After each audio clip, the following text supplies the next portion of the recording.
What's up, everybody? Michael Carl Leary, Timothy John Stafford, your humble hosts of the Voxology podcast. Welcome. We hear a lot from those of you who are newer to the podcast. And so we just want to say a couple of things. First of all, prepare to be disappointed.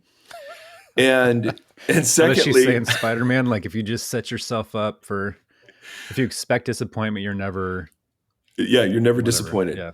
Yeah. If you lower your expectations, key to life, lowered expectations, marriage, parenting, the whole thing. That's our mission bio. Dramatically lowering the expectations of people about podcasts, Voxology. Anyway, hello. I'm coming fresh off a stint in the news segment of the Holy Post podcast. This is true. I listened.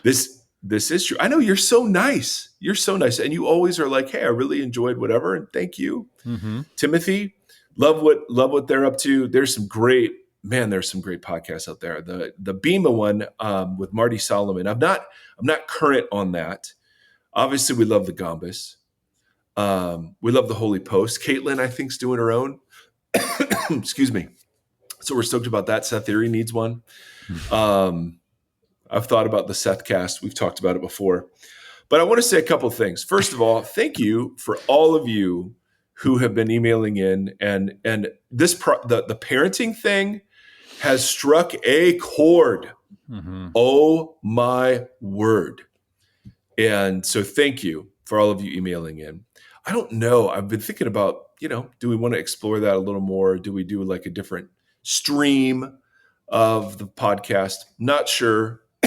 Well, one of the things you and I talked about, and maybe listeners can email in about this, is that for me, in reading those emails, it seems like there's something about the practicality of living out. Like the parenting thing was a good vehicle to look at the practicality of what it means to be like a Christian within a very real world environment, rather than just like kind of speculative theories and that kind of stuff. So I wonder if that's part of it, is just like leaning into this. This is me on a day-to-day at my worst or whatever. Yeah.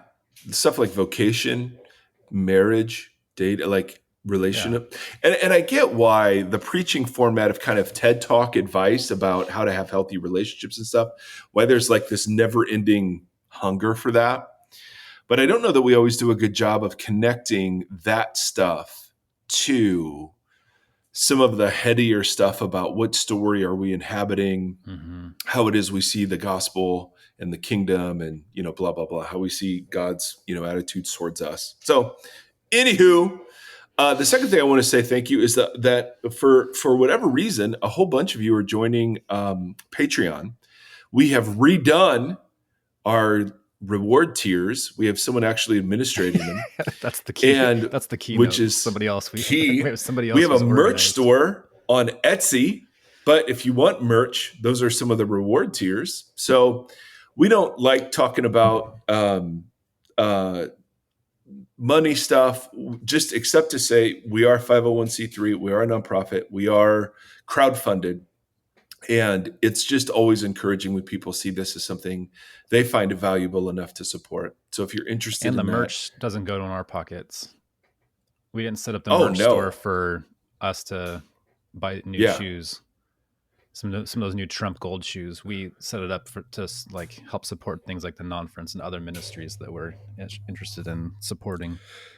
Yeah, you all actually have been asking for a merch store. So Timothy, it's did here. It. We love. I mean, we're on Etsy, which it's a very masculine place. I don't know, gender stereotypes. I spend a lot of time on Etsy, so yes, it is. Yes, it is. Thank you, Tim. Tim Stafford today. We were just before we hit record. We were talking about therapy, as we do. Yes. Two middle-aged men in therapy. And you were saying that you had an interesting conversation. You were feeling your mortality. Mm-hmm. And we were joking because, we joke around about being two middle-aged white guys. And Tim will often say, I don't kind of look at myself as middle-aged. But then off air, we were talking about his gallbladder and his colon. So that's the sure sign that you're middle age is when you're discussing those sorts of things. But I thought what your therapist said in response to a point you brought up was really interesting. So could you repeat that? You were processing your mortality, your feelings of mortality. Yeah, it was a bunch of little health things that all popped up at the same time, and so I was talking to my wife first about how all of that makes you. I was just thinking about mortality because you do that when you have health problems, and then how I feel like I haven't done anything with my life yet.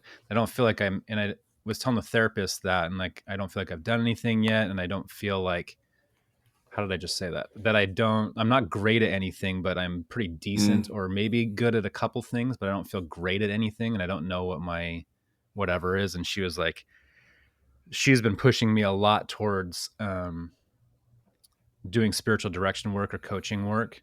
And so she was hammering on that again a lot, because I was telling about conversations and stuff that I'd had with students and a couple other people the couple days prior to therapy.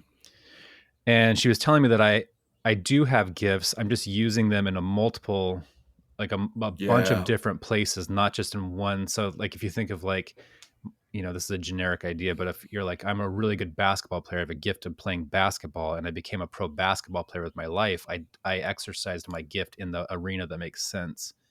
Yeah. I think a lot of us think about it that way. And so when I was looking at, I'm like, I'm teaching, I'm doing a podcast, I'm doing these things. I don't feel like I'm doing anything that's. Don't say that disdainfully, Tim. I'm doing teaching. I'm doing a podcast. And I don't know. And she's just like, you're using that gift, your gift all over the place. You're just not recognizing it. So it made it sound dumb in hindsight, but in the moment I was like, oh, all right. I think that's so true.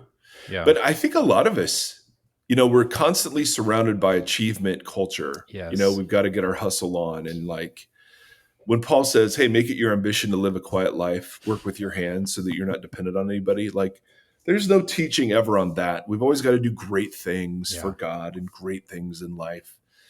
And so her answer, though, is that you're already doing great things. It's just some of us have a very narrow lane where that is expressed, and some of us have a very broad lane where that is expressed. And those lanes are kind of crashing into each other now, too, where it's like I feel that way, but we've been sorting through some like kind of small t trauma stuff from my upbringing, whether it's in the evangelical church or being boxed in by everybody, which you've talked about on here, and being told you can't do these things, don't do these things. And now I'm in therapy where she's trying to unlock me doing a lot of these things, but it feels in my DNA as though I can't, because after 40 something years, it's part of me now.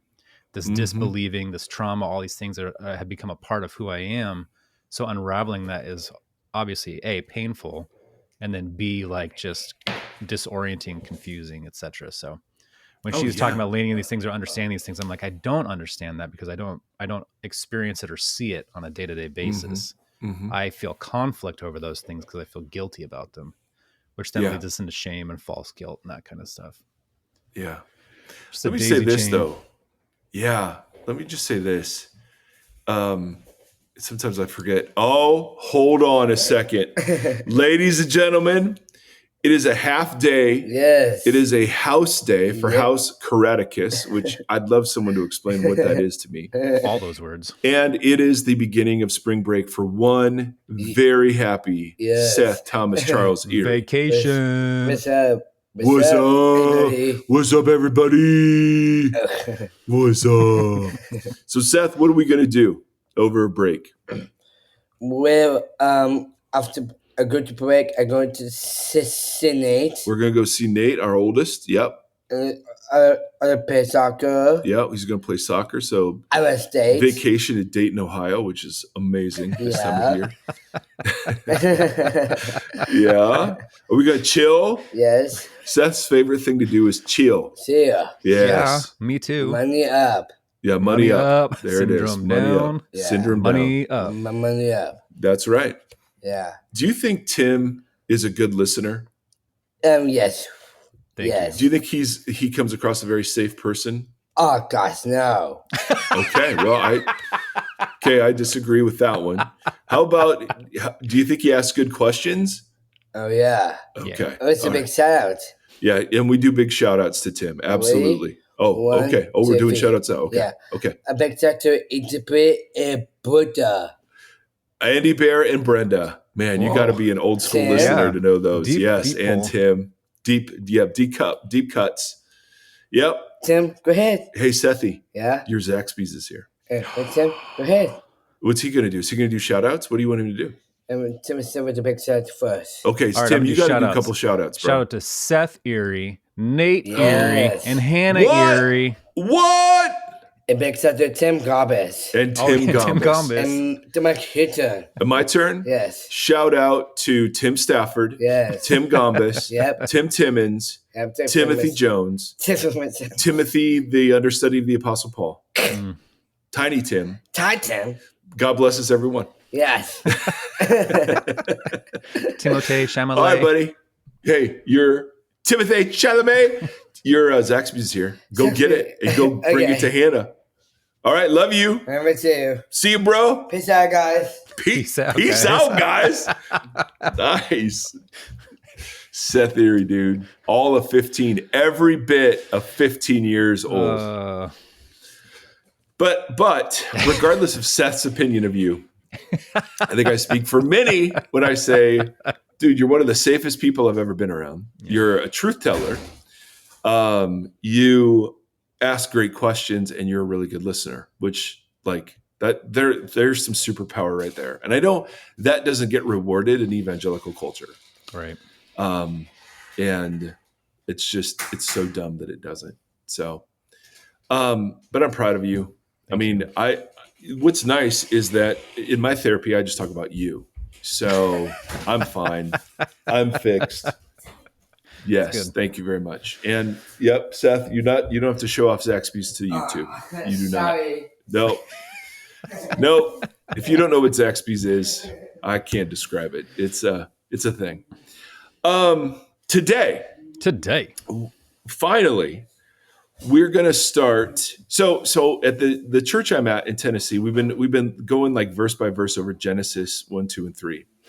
And it's beautiful in a church because you can make certain assumptions about your audience. And there's like the purpose of our teaching is to go into the Lord's Supper. And so, blah, blah, blah.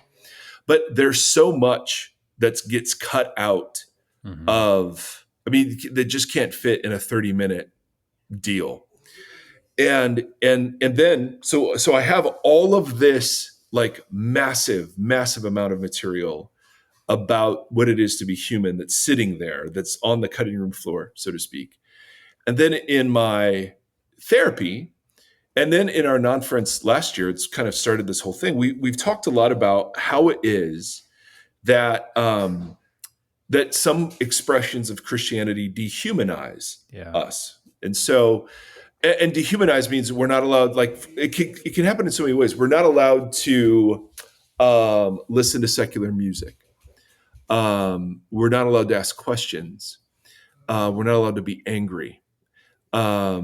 We can never just sit in pain or disappointment with God. We always have to end it in a pretty red bow. We can never disagree with each other. We never can make Jesus look bad. There are just lots of ways. Like I was never told what the body is for. I was always told what to be against from the body, right? So the body, all the appetites you've got, be against those. I was never told what they were for. And so there are these large segments, especially when you just have a gospel that only is concerned with getting your soul to a disembodied state called heaven. There are whole segments of human life that are just sort of not fodder for thought or reflection or theology or whatever, or discipleship. And, the goal of, and maybe it's different now, with people talking more about spiritual disciplines and mental health. I don't know. But in my circles and growing up, if the goal was to get your soul into heaven, then the rest of what you did was just to say no. There were no human yeses. And so therapy has been this process for me of kind of like recovering what it is to be human. And I know that sounds, I don't know how it sounds, so maybe cliche, but it's been really life-changing for me. And then you add the paid professional religious person on top of that, and then there's another deep cut of not being able to be real and human.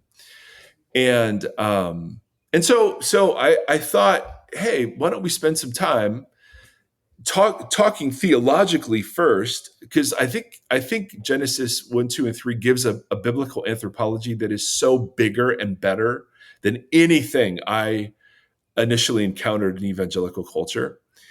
And then here's the big point, depending on how and where you start the human story will determine what you think Jesus comes to do. Yes, totally.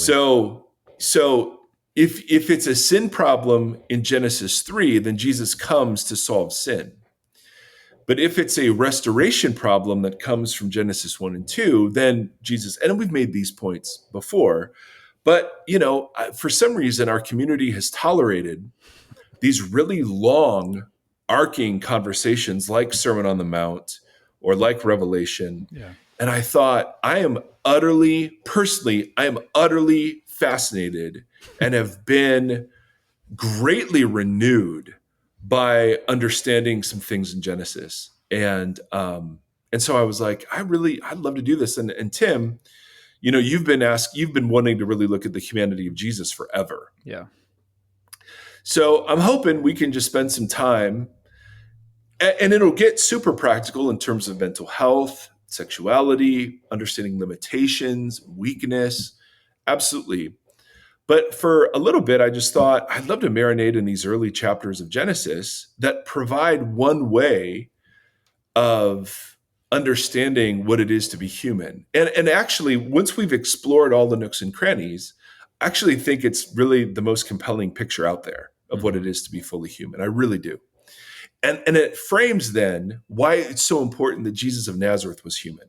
Right. And what he does in his humanness and not in his divinity. That's the point. Yeah, I'm excited. Yes. So at least one of us, at least two of us are. Well, Seth's game for anything. So three of us. For anybody who has joined Patreon and doesn't know, we have a Facebook group, like a private Facebook group on Facebook and we're having, and people will ask questions, and it's not as active as it could be, but I think it's a great spot because it's private to have conversations. But one of the conversations that recently just happened was about, that it delved into things about like hell and judgment, but also atonement theories. But it provokes all these, like, it's just so interesting because everything you just said, I think all those implications reverberate out into all of that. Like, yeah, because someone's like, well, what if you don't think about this, then what about this? And it's like, well, then you have to define this, you have to define this, you have to define this, you have to define this. Like all those things totally they all link to each other. So I think it's an exciting conversation to pick up. They really do. They really do. Now, so thank you. I hope it's helpful and good. But I even think the parenting conversation was an expression of this. Like, absolutely, it's very human. Yeah.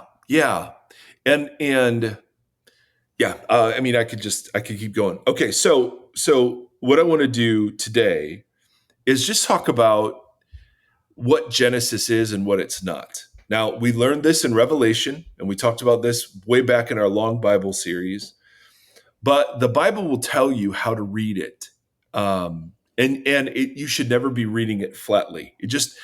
Because it's different genres of literature written in different periods of human history with different aims, the worst possible thing we could do is to open up an English Bible and say, what does this mean to me? That is the absolute worst question. Not because it should mean something to you, but rather what it will mean to you has to be congruent with how the original audience would have heard this. Because obviously the Bible was written for us, but not to us. And that distinction is really, really important. We learned this in Revelation, right? The first conversation in Revelation was like 3 weeks or 4 weeks of genre, apocalyptic genre, prophetic genre. epistle writing genre, like, and that is where the whole battle is fought in terms of understanding Revelation. And so too with Genesis. And so I want to just spend a little time illustrating a couple things out of the first verse of the Bible to say, I don't think Genesis is meant to be a scientific account of the material origins of the universe. What? Now, we'll have a Genesis book list out there if you're interested. But there are so many people doing such good work on this. If you're more academically inclined, there's a guy named John Walton who he's got a like the lost world of Genesis 1, the lost world of Adam and Eve, the lost world of the flood, the lost world of the Israelite conquest. Like, and it is absolutely incredibly important stuff that he's contributing to how it is that these ancient documents functioned in the ancient Near East. And we have loads of parallels with other creation stories that we can draw certain inferences from. And so all of his stuff, Tim Mackey and the Bible Project, I cannot recommend just all of that stuff like highly enough. If you're looking for something to show your kids, if you're looking for a way to have a devotional life and you're just not into the Bible, click on their 6-minute thematic videos and just soak it in. I think they have a podcast like where they do like Q and questions and answers and stuff out of that. I don't know exactly how it works, but I find Tim's done so much great stuff in Genesis, and he channels so many great scholars. I just recommend that as a. Oh, I missed 6. Tim Mackey, yes. Muehlhoff, what was it? Yeah. Muehlhoff, yeah, that's right. There's another one. And I would also recommend, there's a guy named Richard Middleton who wrote a book called The Imago Dei. Liberating the Imago Dei, I think is the name of it. That is absolutely phenomenal. Gombis has stuff on this. There's just loads out there. So, and I get so pumped.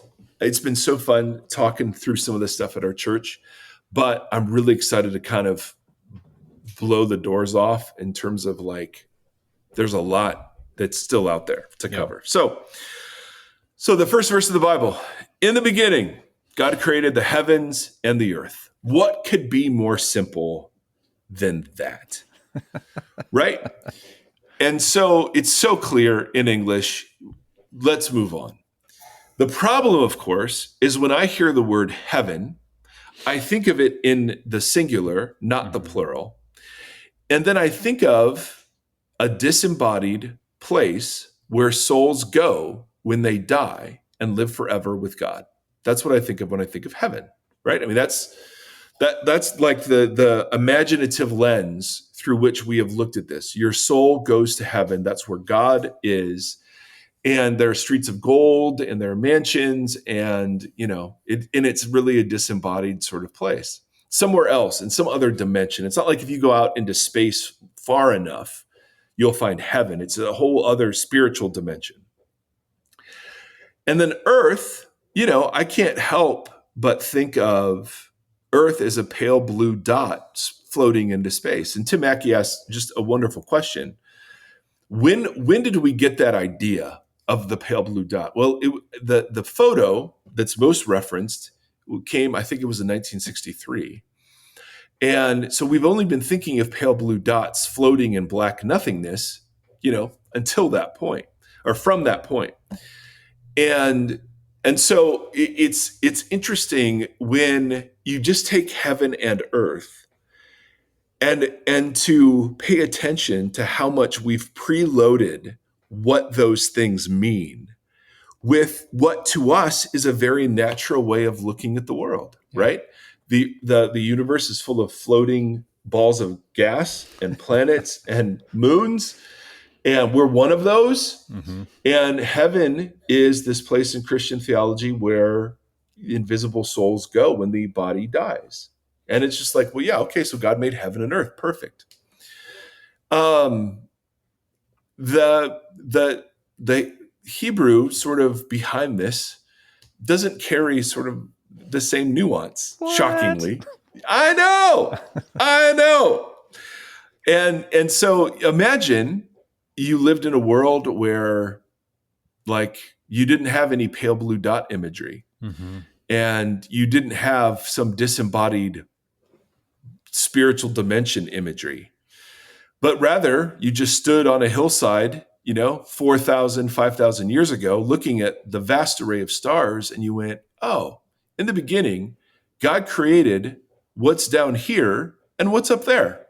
And that's what the words literally mean. Like earth is eretz, or land, it's the land where my feet are. And then heaven is shemayim, which is like the sky up there. So in the beginning, God created what's up here and what's down here. Yeah, what's up there and what's down here.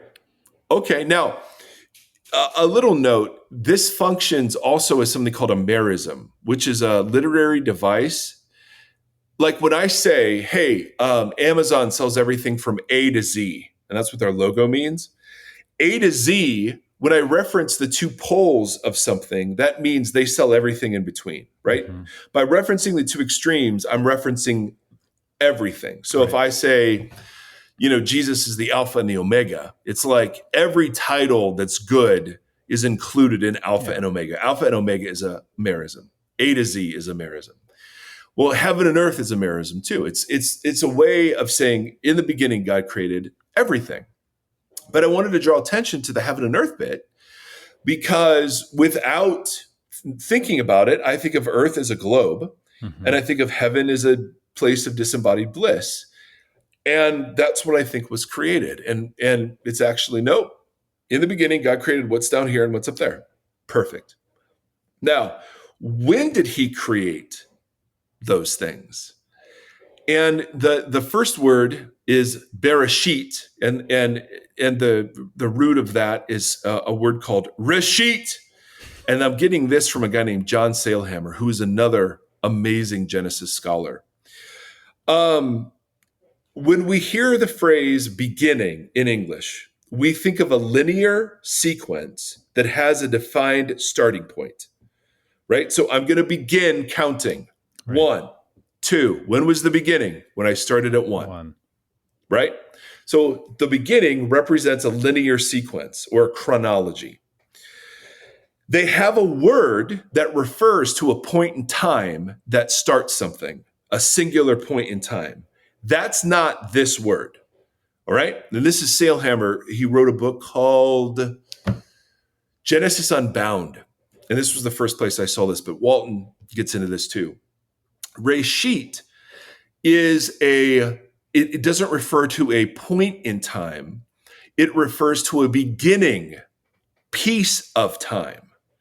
So it could be like saying way back when, or a long time ago in a galaxy far, far away. It could be, we don't know how long ago. That's not what, no one's trying to answer how long ago this is. When you hear a long time ago in a galaxy far, far away, you're not asking, oh, where is that? And when was that? Right? Reshit functions this way. It's a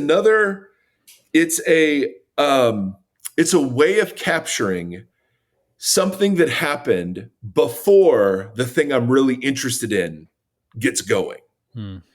So a long time ago in a galaxy far, far away doesn't tell you anything. It just says, hey, this sets the table for the action that I'm really interested in, but it doesn't give us any specifics about that.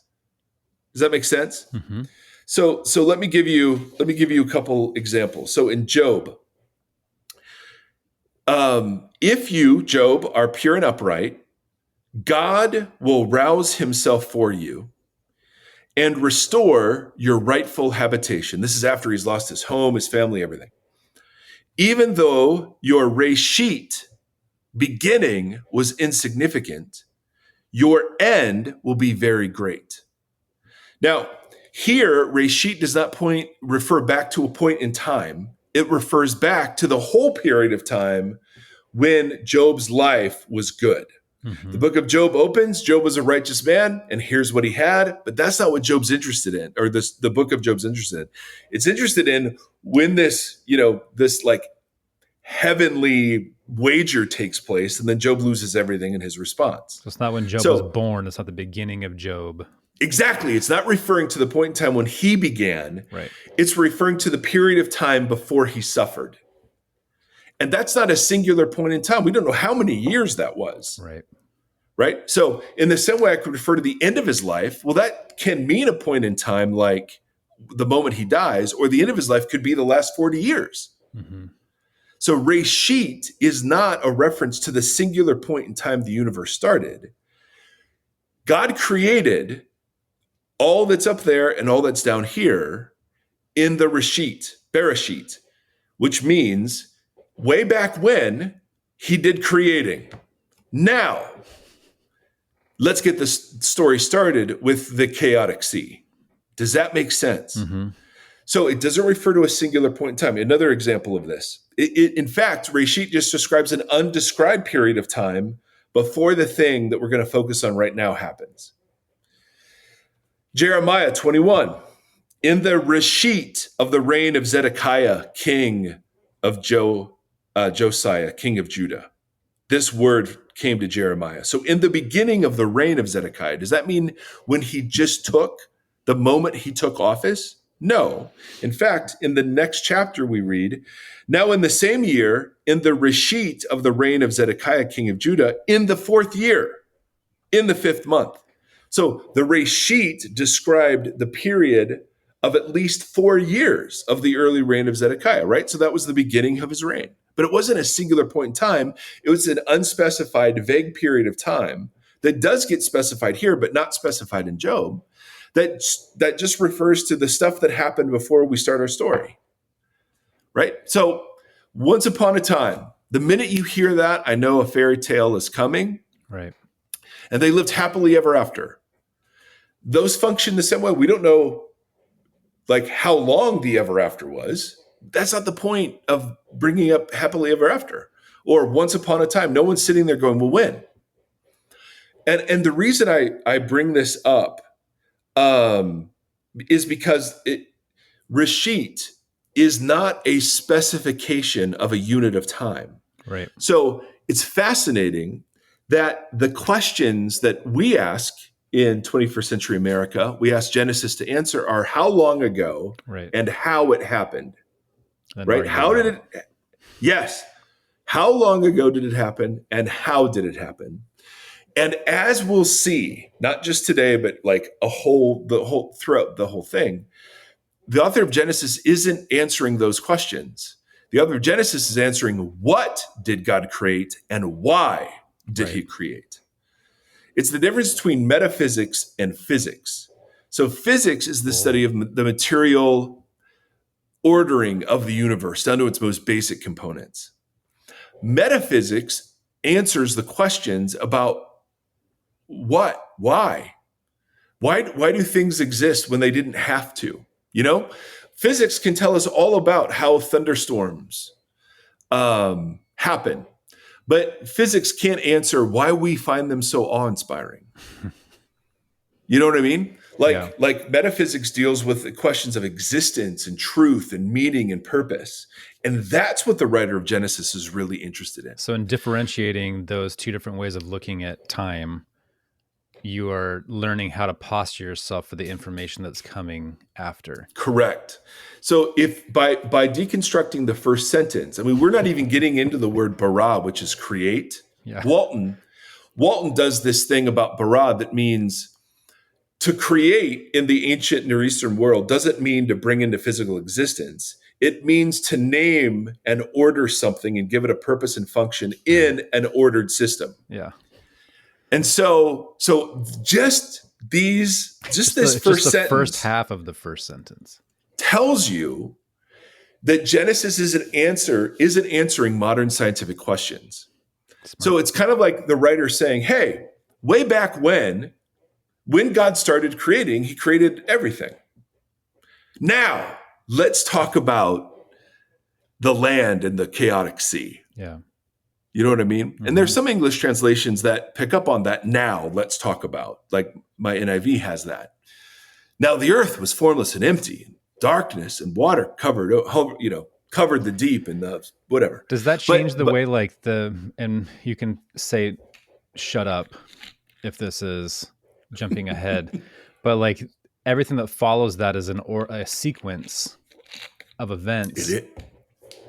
So, okay. So yes. So people will say, bro, it is introducing a chronology. Look, we've got 7 things happening. And we don't have time to get into all of that, but because it's not all relevant to being human. But there are several things that happen. First of all, 7 isn't a chronology. If we have time, we're going to look at 7 is it's 2 things. It's a temple initiation ceremony. But 7 also, there are so many 7s in Genesis chapter 1 that 7 also functions as a marker for something else. And so the point of Reshit is to tell us, I'm not interested in telling you when the 7 days took place. The 7-day motif is a motif in the ancient world that communicates something else. So Reshit is a way to say, hey, way back when, before the action started, God did something. He created everything. But what I'm interested in is that the land was formless and empty. So Reshit does not answer when did that happen? Because in Job, we just find out the whole beginning of his life was Reshit. And with Zedekiah, the whole beginning of his reign was Reshit. Now we happen to hear that it's 4 years. And with Job, we have no idea. But and the Sailhammer gets into a lot of this. There are other words that mean point in time. And so to ask, hey, how long ago did the Big Bang happen? Or let's add up all of the genealogies in the Bible and say, okay, so the earth is 6,000 years old and we're going to die in that hill. The problem that this addresses, and again, there's so much more scholarship here than what I'm alluding to. I just wanted to take the first sentence and say, look at how easily misunderstood the first sentence is. In the beginning, which means a singular point in time that we can discern when. God created, which means he brought into physical existence. He brought in the globe and the disembodied place we all go where he lives when we die. You've already packed it full of, automatically, a whole bunch of 21st century assumptions. Totally. And then we're told that unless you understand Genesis as 6 or 7 literal days that happened 6,000 years ago, and that the earth is very, very young and the flood was global and whatever else, then you're not taking the Bible seriously. But then we have science who's saying, look, no, I think the earth is billions of years old. And that humanity didn't show up fully formed, but showed up and evolved over the course of time. And I don't mean evolved in the incredible macro evolutionary way that's going to offend people, but clearly humans evolve and grow and change over the course of time.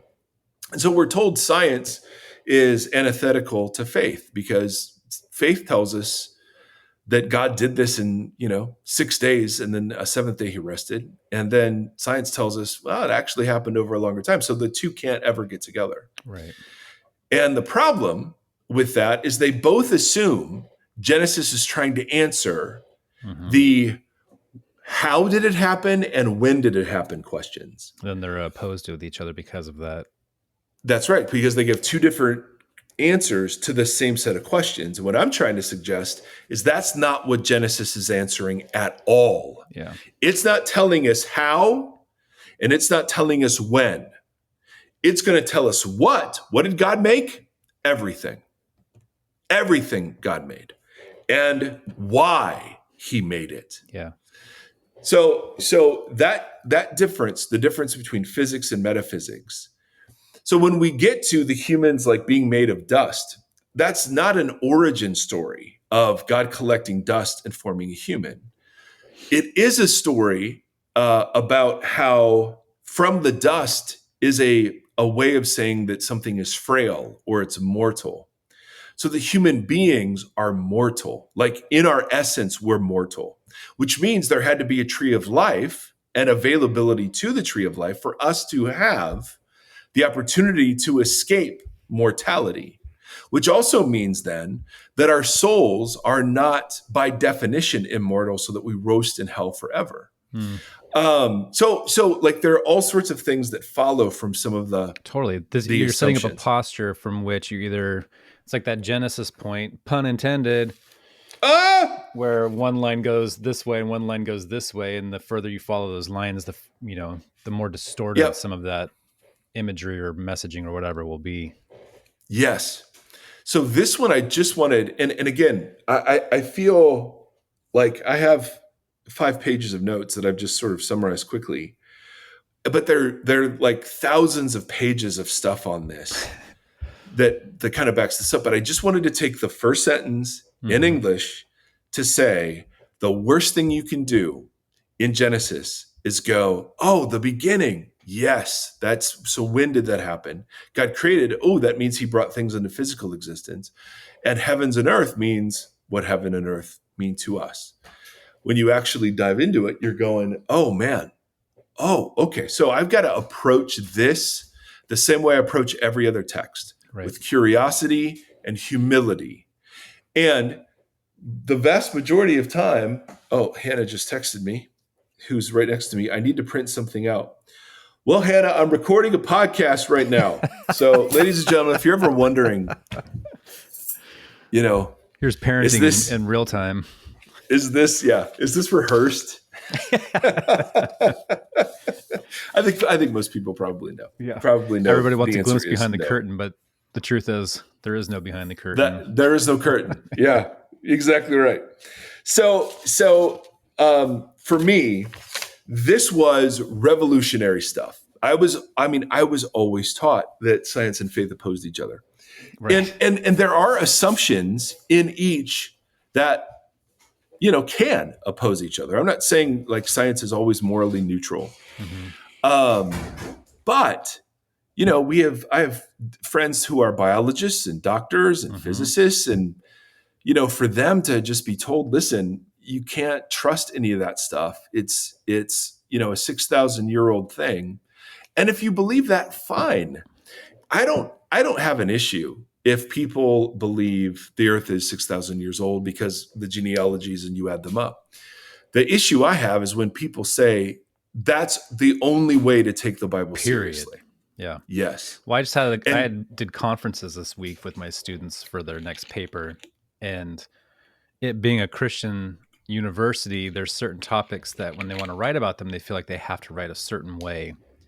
And I'm like, listen, I don't care what you think, where you land, but I want you to take your belief and just hold it a little bit out for a second. And when you're doing the research, so you're not doing research through that lens that you already have, that prefabricated lens that you were handed by someone else, to read this stuff and understand it. And then if you land in the exact same position that you held before you did your research, wonderful. But now you know why. Yep. Yes. Now you have the reasoning to land where you are. And I said, I don't care what your opinion is. I just want it to be informed. Yeah. And I think that's the big thing with a lot of this stuff is I'll get in some of these conversations about these things, and they are the evidence that people want to bring to the conversation is not there. They just say something because they feel it. And it's like, well, that's it's also interesting when you think about like a game of telephone over history, like as people have just orally passed ideas through and how have they changed. And maybe some of those changes weren't even intentional because of the way that works over time is an interesting thing to look at too. So I'm excited. I'm excited to strip it to the beginning and just be like, okay, what does this look like? Why? I mean, and we can go slower. I mean, if we want to hit that stuff, like, I mean, we could do a whole thing on Rashid and just show beyond a shadow of a doubt that it's referencing an unspecified period of time before the thing that we're interested in happens. And so, or bara. I mean, again, that's the big one, man. It's so confusing, but it's like, why does the human name the animals? Because naming is creating in a sense, it's not that like God, I do believe God brings something out of nothing and is the only one that can do that. But I don't know that Genesis 1 demands that we read it that way. Right. If that's the point of it. If that's the point. Exactly. That's what's interesting is like, what is the point? What is it that God wants to articulate through this weird system that he set up of like humans in these positions at certain periods of time articulating the story? There is something that wants to come through, but whether it is, like you said, like our understanding of the pale blue dot or that kind of stuff, and or not, like we are always filtering through these lenses, and then things just get so distorted and weird, and then we want to die on those hills. Exactly. And what we end up doing is we take the worldview assumptions of the ancient world and force them into our world for the sake of being Bible literalists. Mm-hmm. And so when Genesis when Genesis is going to talk about like the windows of the heavens are opened, or Job talks about the storehouses of hail, or the psalmist will talk about earth resting on pillars. These were very common assumptions in the ancient Near East that God used. But if God was using them to tell us how and when things happened, well, we've learned that they were wrong. But if he were communicating, why and what, then it doesn't matter the particulars of your cosmology. You can use any cosmology to communicate those eternal truths. That's big. That is a really big point, because I've had people come after me and say, well, no, there really is a firmament. And in that firmament, or rakia, there are windows into the heavens. And it's like, okay, that's fine. But is Genesis telling us that is the way that it is? Or is Genesis allowing, in the same way all other pieces of the Bible allow for, the fact that they're using cultural norms and modes of thinking and symbolic universes to convey eternal things about what God is like? Yeah. And so if you get hung so much up on, more interesting. Oh, it's so much more interesting. The symbolic, and this is where Walton does so much great work, is he introduces you to the symbolic universe of the talking snake.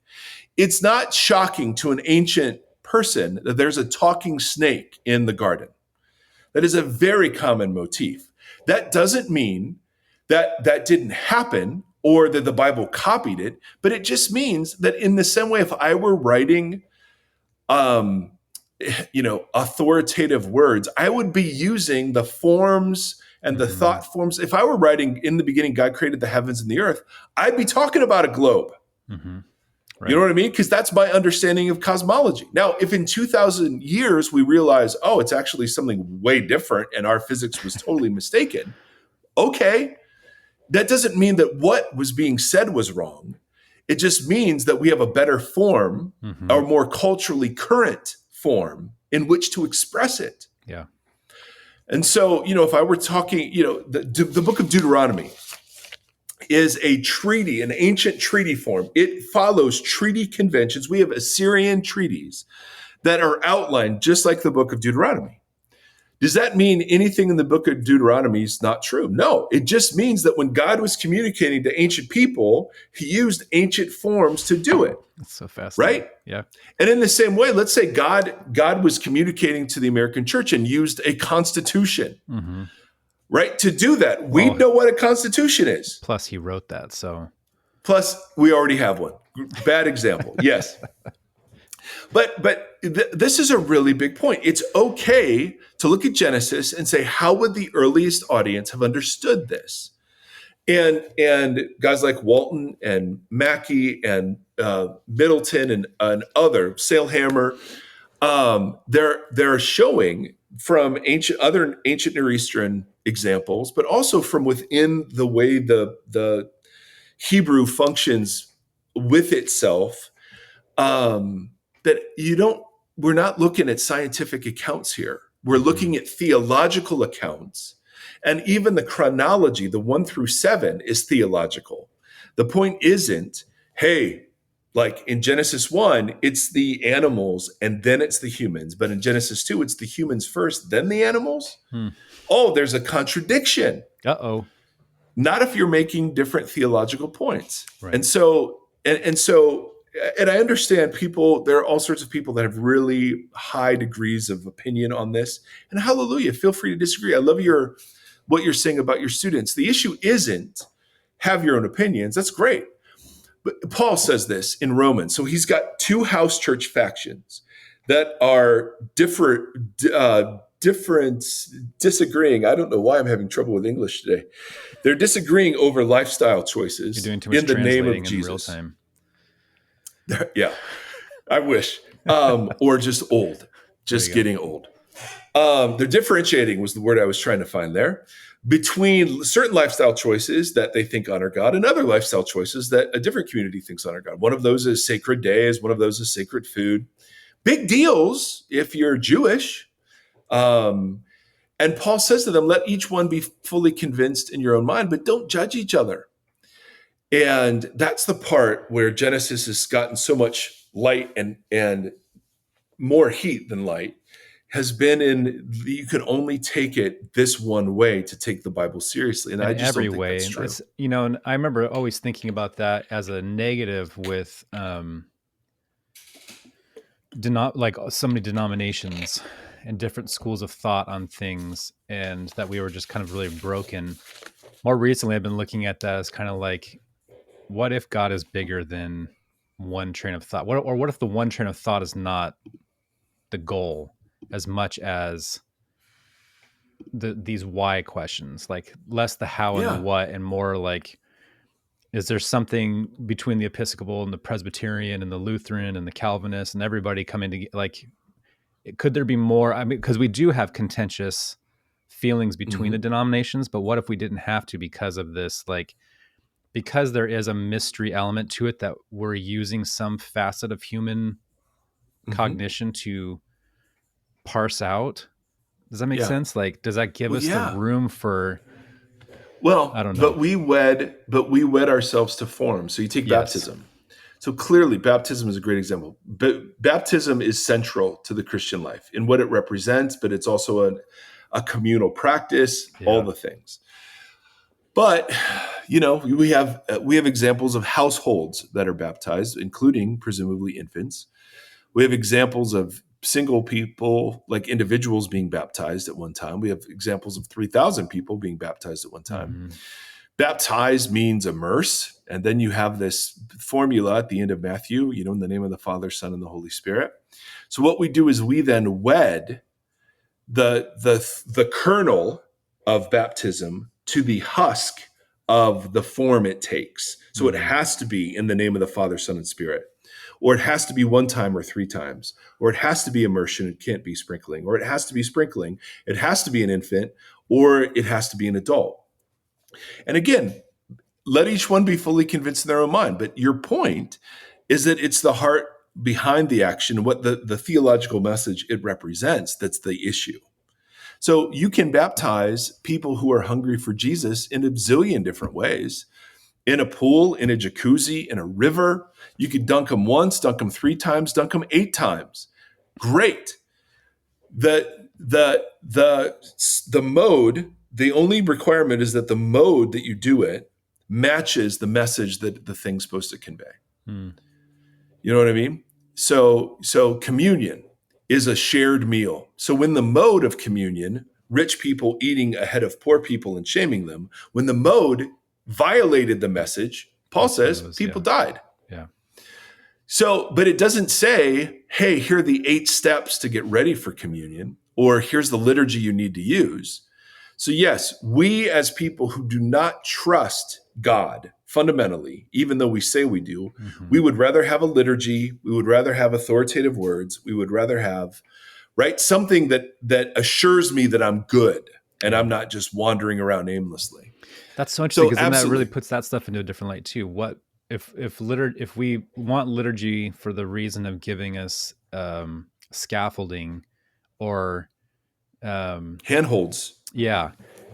And then, but if we can use liturgy like just the different approaches to it, right? So it's whether it is giving you these rules of how to do something so that you can feel like you're accomplishing Christianity or however you want to frame that. Or liturgy being a way of connecting across time or whatever, it being this other thing that helps reveal rather than giving you the rules and the structure of how to. Is really interesting. And so too with the structure of the universe. We can receive the worldview of the ancient Near Eastern people about the way of the world.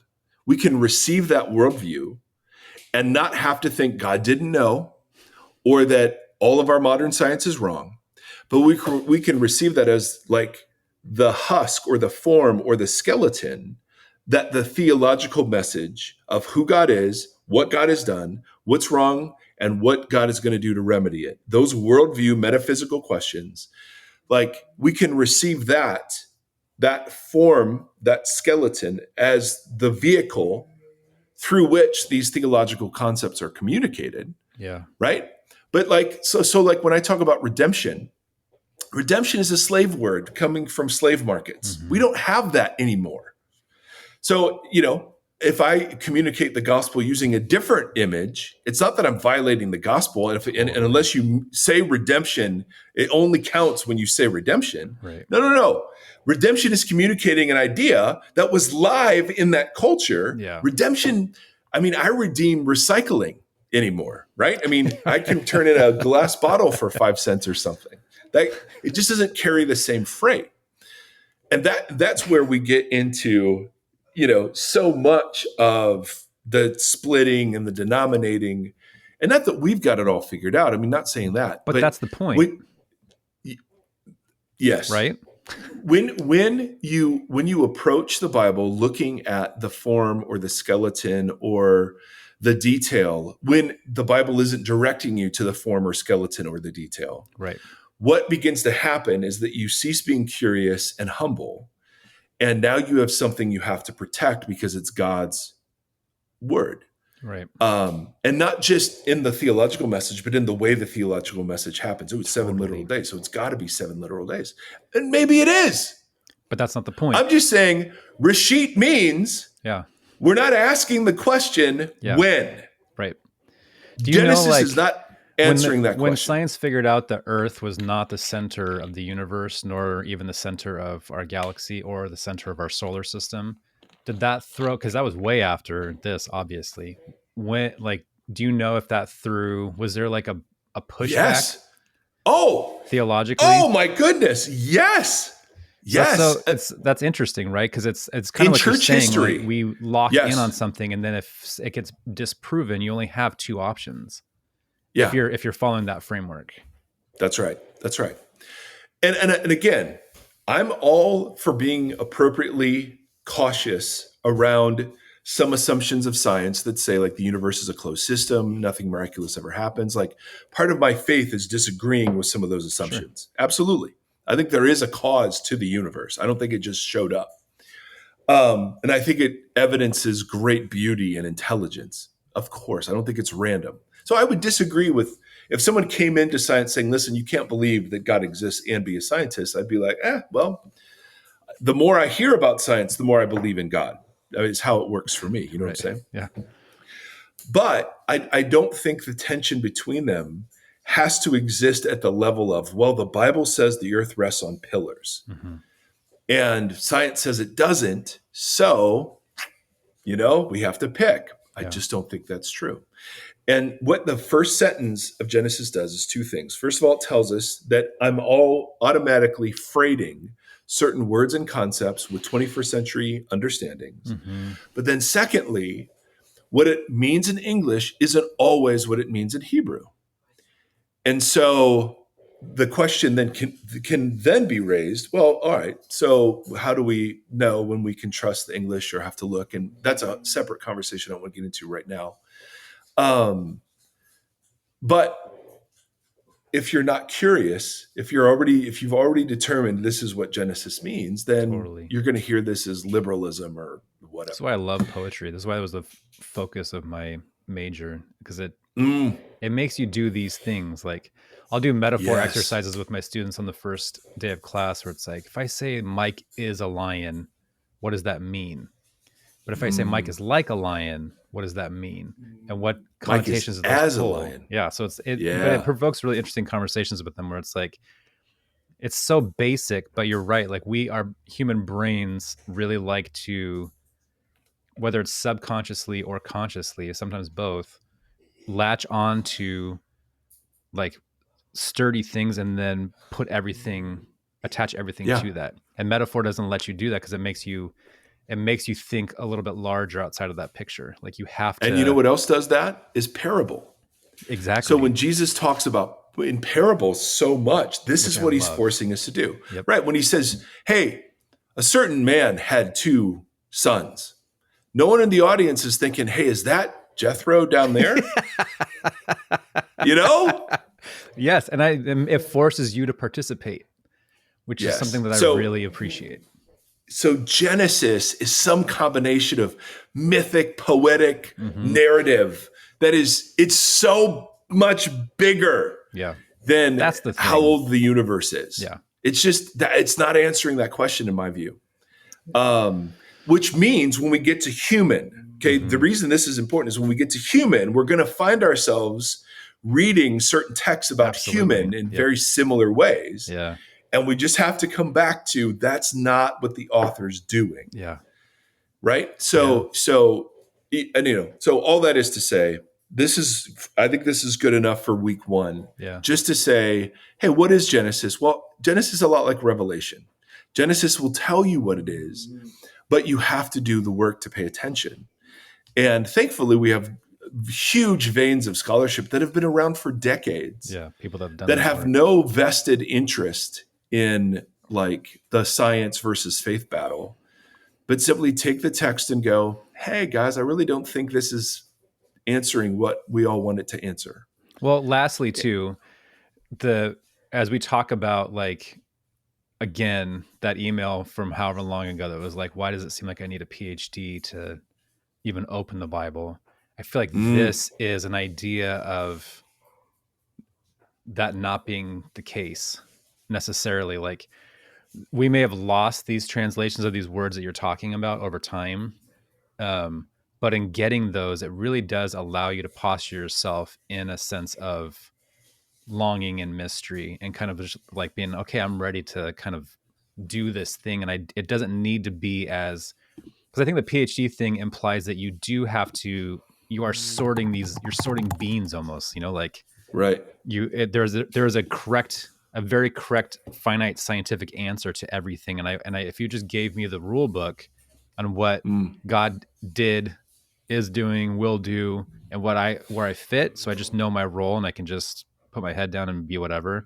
But instead, everyone's being invited into this more wonderful, bigger thing that I don't think you need that. No. Does that make sense? But it totally does, Tim, and I love it because, like, on the one hand, you're being invited into the national park. Right. But on the other hand, the national park is grounded in reality. And so so for me, the tether and the anchor is Jesus of Nazareth in the Gospels. That is the baseline, rock solid foundation of everything. Jesus is beautiful. He's compelling. He's challenging. He's mysterious. He's confrontive. He's welcoming. He's all the things. He challenges all the views, all the thoughts. If you're broken, he blesses. And if you're proud, he resists. I mean, it's just like, yes. And because I'm secure in my affection and loyalty to him as a way of life, but also as a religious person, I can now receive the gift of his text to me without being afraid of having to get it all right. The goal isn't rightness. My goal is I want to live and see the world the way Jesus did. And so Jesus looks at the Old Testament and says, yep, there's something there. And so back to the most important point, however you see the story beginning is how you see the story ending and how you see Jesus in terms of what problem he's come to solve. Yep. And what I'm going to say is the problem he's come to solve isn't getting invisible souls to heaven. The problem he's come to solve is the restoration of Eden and the image bearers therein. Yeah. Boom. I like it. Giddy up, sports fans. Seth Erie. Yeah. All right, buddy. He was here. He's flopping. He's done with Zaxby's. Come here. Okay. You want to do Shema for us? I was supposed to give it first. Oh, you want to do bless you and keep you first? Yeah. first was this my first a go. Oh, and then I go, okay, get in here so we can see you. At least our 12 people on YouTube.